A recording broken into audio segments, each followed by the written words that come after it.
প্রায় আমাদের বন্ধু-বান্ধব সবাই মিলে প্রায় নদীর পাড়ে আড্ডা দিতে আসি। সেই প্রেক্ষিতে আজকে শুক্রবার আমরা সবাই আড্ডা দিচ্ছি। রাত প্রায় 9:30 বাজে।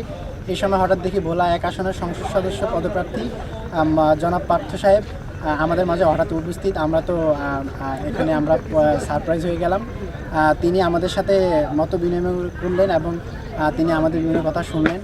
আসলে ভোলা 1 আসনে এরকম কোনো আজ পর্যন্ত কোনো প্রার্থী আসলে 9:30 বা এরকম সময়ে যুব সমাজের কথা শুনছে কিনা বা মাঠে মাঠে তাদের কাছে গেছে কিনা আজ আমার জানা নেই। উনি একদম ব্যতিক্রমী সংসদ সদস্য যিনি মানুষের দ্বারে দ্বারে পৌঁছে যাচ্ছেন।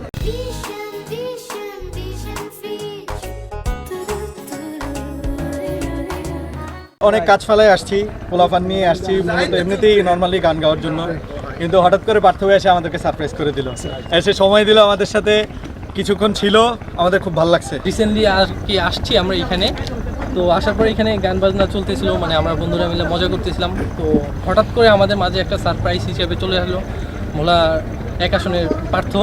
তো আমরা দেখে হয়তো বা বন্ধুদের মতো লাগছিল, উনি আইসা আমাদের সাথে গান বাজনা করলো, মজা করলো, বসলো, একসাথে সময় দিল।